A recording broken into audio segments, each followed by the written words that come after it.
I would like to extend my heartiest felicitation to the students belonging to the Department of English of Government Rajendra College. Apart from the students of honors, I also invite the students of masters, preliminary students, students having non-major English, HSC students, and pass course students who will also have to deal with non-major English. Today, I am going to focus on a particular grammatical item. Although this particular item has not been incorporated in the syllabus of the students other than those belonging to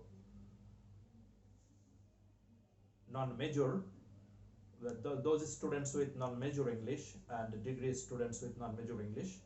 But my personal opinion with regard to the matter is that you all will have to practice how to make questions. So if you don't have specific idea with regard to question formation, it will be utterly difficult on your part to make steady progress, to make remarkable progress in terms of language development. So the issue will have to be focused on with due attention and sincerity. I have compiled a number of sentences and you will have to know how to make WH questions for these expressions. সুপ্রিয় শিক্ষার্থীবৃন্দ, আজকে আমি WH question নিয়ে আলোচনা করছি। তোমাদেরকে আমি যেটা বলেছি যে এটি তোমাদের সব ইয়ারের সিলেবাসের মধ্যে নেই, মূলত যারা নন মেজর ইংলিশ পরীক্ষা দেবে 100 নম্বরের এবং যারা স্নাতক শ্রেণীর শিক্ষার্থী নন মেজর ইংরেজি যাদের আছে তারা এটিকে পরীক্ষার জন্য কাজে লাগাতে পারবে। আর অন্যান্য বর্ষের শিক্ষার্থীদের জন্য এটা জানাটা অত্যন্ত জরুরি, সবার জন্যই জরুরি যারা ইংরেজি নিয়ে প্র্যাকটিস করবে, কারণ ইংরেজিতে সার্থকভাবে সুন্দরভাবে প্রশ্ন তৈরি করতে না পারলে ভাষা একটা ঘাটতি থেকে যায়। So both in conversational English and in written English it will be of optimum use to you. তাহলে আমি আজকের এই সংক্ষিপ্ত পরিসরে যে বক্তব্যটা তোমাদের সামনে উপস্থাপন করছি সেখানে বেশ কিছু বাক্য, সেটা সংখ্যায় খুব ব্যাপক না হলেও আমাদের দৈনন্দিন প্রয়োজনে আমরা যে কথাগুলো ইংরেজিতে একে অপরকে জিজ্ঞেস করি তার বেশ কিছু কৌশল তোমরা রপ্ত করবে বলে আমি ধারণা করছি। প্রথমে যে বাক্যটি, I have been reading for half an hour, তোমরা অর্থটি বুঝতে পারছো যে আমি আধা ঘন্টা যাবত পড়ছি। তো WH কোশ্চেন হলো এই কোশ্চেনের বিপরীতে প্রশ্নটি কি হবে, অর্থাৎ যে প্রশ্নের জবাবটি এখানে দেয়া আছে সেই প্রশ্নটি আসলে কি। তাহলে আমি পড়ছি আধা ঘন্টা যাবত, তাহলে প্রশ্ন হবে আমি কতক্ষণ যাবত পড়ছি হতে পারে, তবে আমি না দিয়ে আমি থাকলে তুমি দিয়ে প্রশ্ন করা ভালো, কারণ আমি ব্যক্তিকে যে প্রশ্ন করবে সে তুমি দিয়ে বলবে। আর আমি যদি নিজের কাছে প্রশ্ন করি আমি কতক্ষণ যাবত পড়ছি, সেই অর্থে এটা হতে পারে, তবে আমরা সেভাবে না গিয়ে আমি পড়ছি, যিনি প্রশ্ন করছেন তিনি বলছেন তুমি কতক্ষণ যাবত পড়ছো। তো তোমাকে তাহলে WH কোশ্চেনের কিছু সুনির্দিষ্ট নিয়ম নীতি আছে। এই 4টা নিয়ম সবাই মনে রাখবে যে WH এর পরে অবশ্যই অক্সিলিয়ারি ভার্ব ব্যবহার করতে হবে। কিছু ব্যতিক্রম আছে, সেটা ভিন্ন কথা। অধিকাংশ ক্ষেত্রেই WH এর পরে অক্সিলিয়ারি ভার্ব। আমি আবারও বলছি, WH বলতে কি বোঝো, যেমন when, which, where, W দিয়ে শুরু, আর H দিয়ে শুরু how, W দিয়ে আরো কিছু আছে যেগুলো শুরু হয়। তাহলে WH কোশ্চেন এইগুলো মোটামুটি when, which, how, where, which, what, who, এই জাতীয় মোটামুটি। তো এই জাতীয় শব্দ প্রথমে নেবে, তারপরে অনেকের কিন্তু কারো কারো অভ্যাস আছে এরপরে সাবজেক্ট নিয়ে আসো, সেটা কিন্তু চলবে না। যেমন আমি যদি কাউকে বলি যে তুমি কোথায় যাচ্ছ, তাহলে আমার সূত্র অনুযায়ী হোয়ার আর ইউ গোয়িং, তুমি কোথায় যাচ্ছ। তোমরা যদি ভুল করে হোয়ার ইউ আর গোয়িং লেখো, সেটা বাক্য পরিষ্কার ভুল, সেটিকে শুদ্ধ বলার উপায় নেই। তাহলে তুমি কোথায় যাচ্ছ, আমি রিপিটেডলি বলছি যে তোমাদের কিন্তু WH এর পরে অক্সিলিয়ারি ভার্বের কথা মনে রাখবে, কর্তা কিন্তু WH এর পরপরই নেবে না। তাহলে তুমি কোথায় যাচ্ছ, হোয়ার আর ইউ গোয়িং, খবর কোন ক্রমেই হোয়ার ইউ মানে হোয়ার ইউ আর গোয়িং লেখা চলবে না, কি লিখতে হবে, হোয়ার আর ইউ গোয়িং। তাহলে কি এখানে কি পেলে, ডাব্লিউএস এর পরে অক্সিলারি ভার্ব আর, তারপরে নিলাম ইউ হলো সাবজেক্ট, এরপরে ভার্ব। কখনো কখনো শুধু একটি ভার্ব দিয়েই আগের ভার্ব পরে আর ভার্ব থাকে না, আর যখন অক্সিলিয়ারি ভার্ব আছে পরে মূল ভার্ব আছে, মূল ভার্বটা নিতে হবে। আরেকটি ব্যাপার লক্ষ্য রাখবে যে অক্সিলিয়ারি ভার্ব যখন থাকবে না প্রদত্ত বাক্যে, অ্যাসার্টিভ সেন্টেন্স যেটা দেয়া আছে সেখানে যদি অক্সিলিয়ারি ভার্ব দেওয়া না থাকে, সেক্ষেত্রে প্রেজেন্ট টেন্সের ক্ষেত্রে ডু বা ডাজ, পাস্ট টেন্সের ক্ষেত্রে ডিড নিতে হবে প্রযোজ্য ক্ষেত্র অনুযায়ী। তাহলে অক্সিলিয়ারি ভার্ব যদি দেয়া না থাকে, প্রেজেন্ট টেন্সের ক্ষেত্রে ডু অথবা ডাজ, পাস্ট টেন্সের ক্ষেত্রে ডিড নিতে হবে। আর তাছাড়া যে সমস্ত বাক্যে অক্সিলিয়ারি ভার্ব দেওয়া থাকে সেগুলো সেভাবেই নিতে হবে। তবে এম পাল্টে আর হয়ে যাবে, যেহেতু আই ইউ হয়ে যায়, এম এর জায়গায় আর হয়ে যাবে সেক্ষেত্রে। তো এখন আমি কিছু এক্সারসাইজ তোমাদেরকে করিয়ে দিচ্ছি। তাহলে আমি আবারও তোমাদের আমার আশঙ্কা যে হয়তো তোমরা ভুলে যাবে কেউ কেউ যে ডাব্লিউএস এর পরে হয়তো সাবজেক্ট বসিয়ে ফেলবে, সেটা কিন্তু চলবে না। ডাব্লিউএস এর পরে অক্সিলিয়ারি ভার্ব, এরপরে সাবজেক্ট। তাহলে আমি আধা ঘন্টা যাবত পড়ছি, I have been reading for half an hour. তাহলে প্রশ্নটা বাংলায় সাজিয়ে নাও, আমি আধা ঘন্টা যাবত পড়ছি। প্রশ্নটা হবে তুমি কতক্ষণ যাবত পড়ছো। আর একই বাক্যে যদি একাধিক প্রশ্ন করা যায় সেক্ষেত্রে সবচেয়ে ভালো প্রশ্নটি নেবে। ডাব্লিউএস পরীক্ষার হলে 2-3 রকম করা দরকার নেই, একরকম করলেই হবে। তাহলে আমি আধা ঘন্টা যাবত পড়ছি, সময়টার উপর জোর দেওয়া আছে, আমি আধা ঘন্টা যাবত পড়ছি। তাহলে কতক্ষণ যাবত তুমি পড়ছো। তো এই কতক্ষণ যাবতের ইংরেজি হলো হাউ লং। হাউ টাইম দিয়ে করতে যাবে না, হাউ লং দিয়ে করবে। তাহলে টাইমও বলা লাগবে না, এই কত আওয়ার, আওয়ার কথাটাও বলা লাগবে না। তাহলে তুমি কতক্ষণ যাবত পড়ছো, how long. Have been you বলা যাবে না আবার, যদিও অক্সিলারি ভার্ব আগে, কিন্তু অক্সিলিয়ারি ভার্বের দুটো অংশ থাকলে মনে রাখবে সারা জীবন যে প্রশ্নবোধক বাক্যের ক্ষেত্রে যদি সাবজেক্ট থাকে আর অক্সিলিয়ারি ভার্বের দুটো অংশ থাকে, প্রথম অংশ সাবজেক্টের আগে, পরের অংশ সাবজেক্টের পরে বসবে। তাহলে কেউ যদি লেখে যে how long have been you reading, এটা ভুল হয়ে যাবে। হ্যাভ বিন ইউ হবে না, have you been, have you been. তাহলে অক্সিলারি ভার্বের প্রথম অংশ নেব, তারপরে কর্তা নেব। তাহলে আমি পড়ছি আধা ঘন্টা যাবত, I have been reading for half an hour. কোশ্চেনটা হয়ে যাবে how long have you been reading. একটু কঠিন গেল প্রথমটা, যে অক্সিলিয়ারি ভার্বের দুটো অংশ ছিল, আমরা এক অংশওয়ালা দেখাচ্ছি। I am late because of traffic jam, যানজটের কারণে আমার দেরি হয়েছে। তাহলে আমার প্রশ্ন হবে যে তোমার দেরি হয়েছে কেন, তাহলে হোয়াই দিয়ে, কেন প্রশ্ন করতে হবে হোয়াই দিয়ে। তাহলে হোয়াই অ্যাম আই লেট এক অর্থে হবে, তবে ইউ দিয়ে যদি করি, হোয়াই আর ইউ লেট। তাহলে ডাব্লিউএস নিলাম হোয়াই, অ্যামটাকে আর এ রূপান্তর করলাম, সাবজেক্ট হয়ে গেল ইউ, তারপরে লেট কথাটা ছিল তোমার বিলম্ব হয়েছে কেন, তোমার দেরি হয়েছে কেন, হোয়াই আর ইউ লেট, এই জাতীয়। মাই আঙ্কেল আর্নস 20,000 টাকা পার মান্থ, আমার চাচা মাসে 20,000 টাকা আয় করেন। তাহলে এই যদি হয় উত্তর, তাহলে প্রশ্ন হবে, আমাকে ডাব্লিউএস তো প্রশ্নে পরিণত করতে হবে। তাহলে তোমার চাচা মাসে কত আয় করেন।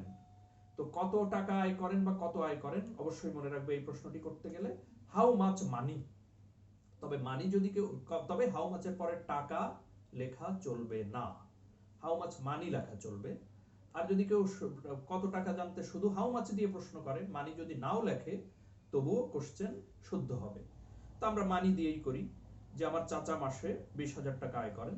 তাহলে কত টাকা আয় করেন তোমার চাচা মাসে, তাহলে হাউ মাচ মানি, এইটুকু আমি ডাব্লিউএস এর অংশ হিসেবে যদি ধরি মোটামুটি। এবার হলো আর্নস আছে, তাহলে আর্নস থাকাতে ডু পাবে না ডাস পাবে, ডাস পাবে। অক্সিলিয়ারি ভার্ব দেওয়া না থাকলে অক্সিলিয়ারি ভার্ব নিতে হবে। আর এখানে সাবজেক্ট হলো মাই আঙ্কেল, হয়ে যাবে ইওর আঙ্কেল। তাহলে how much money does your uncle earn per month. তো আর্ন এর এস বাদ দিলাম কেন, যেহেতু আমি ডাজ নিয়েছি এই জন্য মূল ভার্বের এস বাদ গেল। তেমনি মূল ভার্বে যে ক্ষেত্রে ডিড নিতে হয়, সেক্ষেত্রে মূল ভার্বের পাস্ট ফর্ম প্রেজেন্ট ফর্ম হয়ে যাবে। Tangail is famous for handicrafts, Tangail হস্তশিল্পের জন্য বিখ্যাত। টাঙ্গাইল হস্তশিল্পের জন্য বিখ্যাত। তাহলে প্রশ্ন হবে টাঙ্গাইল কেন বিখ্যাত বা কিসের জন্য বিখ্যাত। তোমরা যদি কোনো জায়গা সম্পর্কে জানতে চাও যে এটা কিসের জন্য বিখ্যাত, তাহলে দুভাবে করা যাবে। এক হচ্ছে হোয়াই, মানে কেন। তাহলে বলতে পারি যে হোয়াই টাঙ্গাইল ইজ ফেমাস বললে 0 পাবে, হোয়াই এর পরে কি টাঙ্গাইলের কাজ না ইজ এর কাজ? ইজ এর কাজ। তাহলে হোয়াই ইজ এইবার কর্তা, প্রশ্ন করছি, তাহলে হোয়াই ইজ টাঙ্গাইল ফেমাস। আরেকটি ধারা, কেন বিখ্যাত মানে কিসের জন্য বিখ্যাত, হোয়াট ফর দিয়ে করা যাবে, সেক্ষেত্রে ফরটা আমরা শেষে নিতে চাই। তাহলে বলি যে what is Tangail famous for. তাহলে হোয়াই এর ক্ষেত্রে ফর রাখা যাবে না, হোয়াট এর ক্ষেত্রে ফর রাখতে হবে। What is Tangail famous for. I am a physician, আমি একজন চিকিৎসক। চিকিৎসকের ইংরেজি আমরা ডক্টর বলি, আবার ফিজিশিয়ান মানে চিকিৎসক, ডক্টর মানে ডাক্তার, তিনিও চিকিৎসক মূলত বোঝানো হয়। তো আমি একজন চিকিৎসক। তো প্রশ্ন কিন্তু তুমি যদি এখানে বলো যে হু আর ইউ, সেটা নম্বর 0 হয়ে যাবে। হু আর ইউ মানে তুমি কে, এই কে দ্বারা তো আর পেশা জানতে চাইনি মূলত। আমরা যদি পেশা জানতে চাইতে হোয়াট দিয়ে করতে হবে, তাহলে হয়ে যাবে I am a physician, what are you. যেমন তোমার পিতা কি করেন, পেশা জানতে চাচ্ছি, প্রশ্ন হবে যখন পেশা জানতে চাইছি তখন প্রশ্ন হবে যে হোয়াট ইজ ইউর ফাদার, তোমার পিতা কি করেন। কিছুতেই হু ইজ ইউর ফাদার বলবে না, পেশা জানতে হলে বলবে হোয়াট দিয়ে। তাহলে আমি একজন ডাক্তার, আমি একজন চিকিৎসক, I M a physician, question হবে what are you, আইটাকে U A পরিণত করলাম। 20 people have applied for the job, চাকরিটার জন্য 20 জন লোক আবেদন করেছে। প্রশ্ন হবে যে কতজন লোক আবেদন করেছে। মনে রাখবে সংখ্যা জানতে গেলে হাউ মেনি, পরিমাণ জানতে গেলে হাউ মাচ। তাহলে হাউ মেনি পিপল হবে, হাউ মেনির পরে কিন্তু আমরা যেটা গণনা করছি সেই শব্দটা বসে যাবে। তাহলে চাকরির জন্য কতজন লোক আবেদন করেছে, শুধু হাউ মেনি না হাউ মেনি পিপল? হাউ মেনির পরে যাদেরকে গণনা করছি ওই শব্দটা পড়বে, হাউ মেনি পিপল। এইবার হ্যাভ অ্যাপ্লাইড, তাহলে অক্সিলিয়ারি ভার্ব নিলাম, আর এখানে কিন্তু সাবজেক্টটা আমরা প্রশ্নের মাধ্যমে জানতে চাচ্ছি, এখানে সাবজেক্ট দেওয়া নাই, এইজন্য ওটা নিয়ে ভাবা দরকার নেই। তো অক্সিলিয়ারি ভার্বের পরে সাবজেক্ট বসে, কিন্তু সাবজেক্ট তো এখানে নেই, আমি সাবজেক্টই জানতে চাচ্ছি যে কতজন লোক। তাহলে তোমার সেভাবে ভাবতে হবে না, একটু ব্যতিক্রম এটা। তাহলে how many people have applied for the job, চাকরিটার জন্য কতজন লোক আবেদন করেছে। এরপরে আমরা যাচ্ছি none will take such a risk. None মানে কেউ না, নোবডি মানেও কেউ না। মনে রাখবে যে নোবডি এবং নান মানে কেউ না। তাহলে কেউ না নেবে এরূপ একটি ঝুঁকি, তার মানে কেউই এরূপ একটি ঝুঁকি নেবে না। মনে রাখবে যে নান থাকলে আমরা হু দিয়ে করে দেব, কেউ এরূপ একটি ঝুঁকি নেবে না, প্রশ্ন হবে যে কে এরূপ একটি ঝুঁকি নেবে। আর হু দিয়ে করার একটা সুবিধা হচ্ছে যে হু এর পরে বাকিটুকু বসে যাবে প্রায় ক্ষেত্রে। তাহলে নান উইল টেক বলবে who will take, who will take such a risk. আরেকটি কথা অবশ্যই মনে রাখবে যে ডাব্লিউএইচ কোশ্চেনের শেষে কিন্তু প্রশ্নবোধক চিহ্ন দিতে হবে। Everybody wishes to be in a better position, প্রত্যেকেই একটা অপেক্ষাকৃত ভালো অবস্থানে থাকতে চায়। তো এই এভরিবডি থাকলে আমরা ভিন্ন কায়দায় ডাব্লিউএইচ করব, যে কে না চায়, প্রত্যেকেই চায়, তাহলে প্রশ্ন করব যে ভালো অবস্থানে থাকতে কে না চায়। তাহলে কোশ্চেন হয়ে যাবে হু ডাজ নট, এভরিবডির বেলায় যদি ভার্বের সাথে এস থাকে হু ডাজ নট। তাহলে who does not wish, wish হচ্ছে এস বাদ গেল, who does not wish to be in a better position. They have come from Chittagong, তারা চট্টগ্রাম থেকে এসেছে। মনে রাখবে প্রশ্ন হবে এখানে কোথা থেকে তারা এসেছে, অতি সতর্ক, যদি আমরা কোথায় দিয়ে জানতে চাই তখন হবে হয়ার, কোথায় জানতে চাইলে হয়ার, কিন্তু কোথা থেকে হলে হয়ার এবং শেষে একটা ফ্রম নেবে। তাহলে তিনি চিটাগং থেকে, তারা চিটাগং থেকে এসেছেন। যদিও এখন চিটাগং কথাটি পরিবর্তিত হয়ে চট্টগ্রাম হয়েছে, তোমরা তাহলে চট্টগ্রাম বলো। They have come from Chittagong. তাহলে কোশ্চেন হবে হোয়ার দে হ্যাভ না have they, where have they come from. তাহলে গঠনটা মনে রাখো, গঠন মনে রেখে শুদ্ধ করে বলবে। হোয়ার এর পরে দে হ্যাভ বলা যাচ্ছে না, হ্যাভ আগে হবে, দে পরে হবে। হোয়ার হ্যাভ দে কাম, আর কোথা থেকের কারণে ফ্রমটা শেষে বসে যাবে। Where have they come from. Marconi discovered radio, Marconi radio বা বেতার যন্ত্র আবিষ্কার করেছিলেন। তো মার্কনি রেডিও আবিষ্কার করেছিলেন, এখানে আমরা প্রশ্ন কিন্তু মার্কনি কি আবিষ্কার করেছিলেন এটা একটু দুর্বল প্রশ্ন। আমাদের মূল প্রশ্ন এখানে যে কে রেডিও আবিষ্কার করেছিলেন, ব্যক্তিকে নিয়ে, কর্তাকে নিয়ে প্রশ্ন। তো কর্তা যদি বাদ যায়, কর্তাকে নিয়ে প্রশ্ন করলে যদি কর্তা বাদ যায় তখন আমরা হু এর পরে বাকিটুকু লিখে ফেলবো, হু দিয়ে, খুব সহজ একটা সূত্র। তাহলে সেখানে অতিরিক্ত অক্সিলারি ভার্ব লাগবে না, তাহলে সবাই মনে রাখবে যে হু এর ক্ষেত্রে যদি অক্সিলিয়ারি ভার্ব দেওয়া থাকে তো ব্যবহার করতে হবে, না থাকলে অতিরিক্ত অক্সিলিয়ারি ভার্ব লাগবে না, এবং হু এর বেলায় সাবজেক্ট বাদে বাকিটুকু মূলত বসে যায় যেভাবে থাকে আর কি মূলত। তাহলে মার্কনি ডিসকভার্ড রেডিও, তাহলে তুমি বলবে হু ডিসকভার্ড রেডিও, এখানে ডিড এর প্রয়োজন নেই, হু এর বেলা একটু ব্যতিক্রম আছে। ডিসকভার্ড এর কারণে যে ডিড পাওয়ার কথা ছিল, এখানে তো পরে আর কোনো সাবজেক্ট আমরা পাচ্ছি না, মার্কনি তো সাবজেক্ট, তাকে নিয়েই প্রশ্ন করছি, তাহলে মার্কনি বাদ যাচ্ছে, এখানে হবে who discovered radio. The programme has been cancelled owing to a traffic accident, একটা সড়ক দুর্ঘটনার বা একটা যান দুর্ঘটনার কারণে প্রোগ্রামটা বাতিল করা হয়েছে। প্রশ্ন হবে কেন প্রোগ্রামটি বাতিল করা হয়েছে, তাহলে হোয়াই হ্যাজ বিন আছে, তাহলে হ্যাজ বিন পুরোটা কিন্তু নেব না, দুটো অংশ আছে, তাহলে হোয়াই হ্যাজ, এবার সাবজেক্ট দ্য প্রোগ্রাম, এইবার been, why has the programme been cancelled, cancelled এর ইডি কিন্তু থেকে যাবে, ক্যান্সেলড এর ইডি উঠে যেত যদি ডিড ব্যবহার করা যেত, এখানে তো আর ডিড নেওয়ার সুযোগ নেই, এখানে অক্সিলারি ভার্ব দেওয়া আছে, তাহলে অক্সিলারি ভার্ব দুটো থাকলে প্রশ্ন করার ক্ষেত্রে সতর্ক থাকতে হবে, দুটো অংশ থাকলে। তাহলে why has the programme been cancelled. Nobody will listen to them, কেউই তাদের কথা মনোযোগ দিয়ে শুনবে না, nobody will listen to them, ওই যে আগে করলে তোমরা যে নান, নান আর নোবডি একই সূত্র, হু দিয়ে করতে হবে, তাহলে তাদের কথা কেউ মনোযোগ দিয়ে শুনবে না, প্রশ্ন হবে যে কে তাদের কথা মনোযোগ দিয়ে শুনবে, তার মানেই কেউ শুনবে না, তাদের কথা কে মনোযোগ দিয়ে শুনবে, অর্থাৎ কেউই তাদের কথা মনোযোগ দিয়ে শুনবে না, তাহলে নোবডির জায়গায় হু বসিয়ে দিলেই হয়ে গেল, তাহলে who will listen to them. Who এর বেলায় প্রশ্ন করা অত্যন্ত সহজ, হুর পরে বাকিটুকু লিখে দিলেই মূলত হয়ে যায়। Sohel came the day before yesterday, তো দি ডে বিফোর ইয়েস্টারডে মানে গত পরশু দিন, আর আগামী পরশু the day after tomorrow. Sohel গত পরশু এসেছিল, প্রশ্ন হবে যে কখন সোহেল এসেছিল, তাহলে তোমরা যদি বলো যে হোয়েন সোহেল কেম, তাহলে হবে না, কি লিখতে হবে, হোয়েন ডিড সোহেল কেম, হয়ে যাবে কাম, তাহলে কেম পাস্ট ফর্মে ছিল, হয়ে যাচ্ছে হোয়েন ডিড সোহেল কাম, প্রশ্নবোধক চিহ্ন। উত্তরের অংশ কিন্তু বাদ যাবে, আমি জানতে চাইছি যে সোহেল কখন এসেছিল, তাহলে গতকাল কথাটা উত্তরের অংশ, আমি পূর্বের গুলোতেও যেভাবে করিয়েছি, প্রশ্ন করার সময় উত্তরের অংশটুকু ডাব্লিউএস এর ক্ষেত্রে বাদ যাবে, তাহলে সোহেল এসেছিল গতকাল, প্রশ্ন হবে সোহেল কখন এসেছিল, হোয়েন ডিড সোহেল কাম, তাহলে দি ডে বিফোর ইয়েস্টারডে, এই উত্তরের অংশ বাদ যাবে। I go to Bagerhat twice a week, আমি সপ্তাহে দুবার বাগেরহাট যাই, কোশ্চেন হবে তুমি কি হারে বা কতবার বাগেরহাট যাও, তো এই কি হারে বা কতবার এটা জানতে চাইলে একটা ভালো ডাব্লিউএস এর ধারা হচ্ছে যে হাউ অফেন, ওএফটিএন, তুমি কতবার বা কি হারে বাগেরহাট যাও, হাউ অফেন, এখন গো আছে, তাহলে কি ডিড না ডু হবে, ডু হবে, হাউ অফেন ডু, আইটা হয়ে যাবে you, how often do you go to Bagerhat, how often do you go to Bagerhat.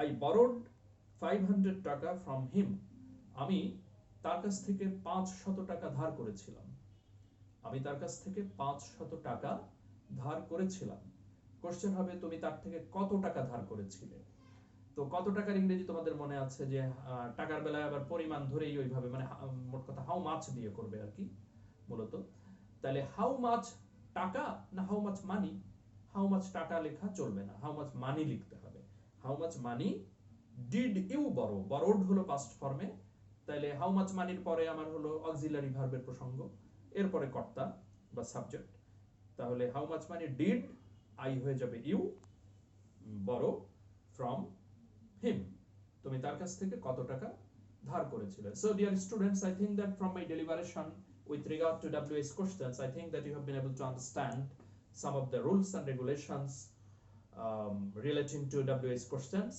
and you yourselves are being asked to practice this item extensively so that you can achieve a fair degree of skill in this grammatical item. Apart from this item, you will have to deal with a variety of other items, but my personal opinion with regard to this phenomenon is that WH question is very significant in terms of spoken English, in terms of writing, in terms of expressing our views and opinion correctly, you will have to rectify your errors. You will have to learn WH question correctly. So I do advise you to practice it extensively and have a good grasp of it. I would like to wrap up my session. I extend my thanks to all of you. Thank you.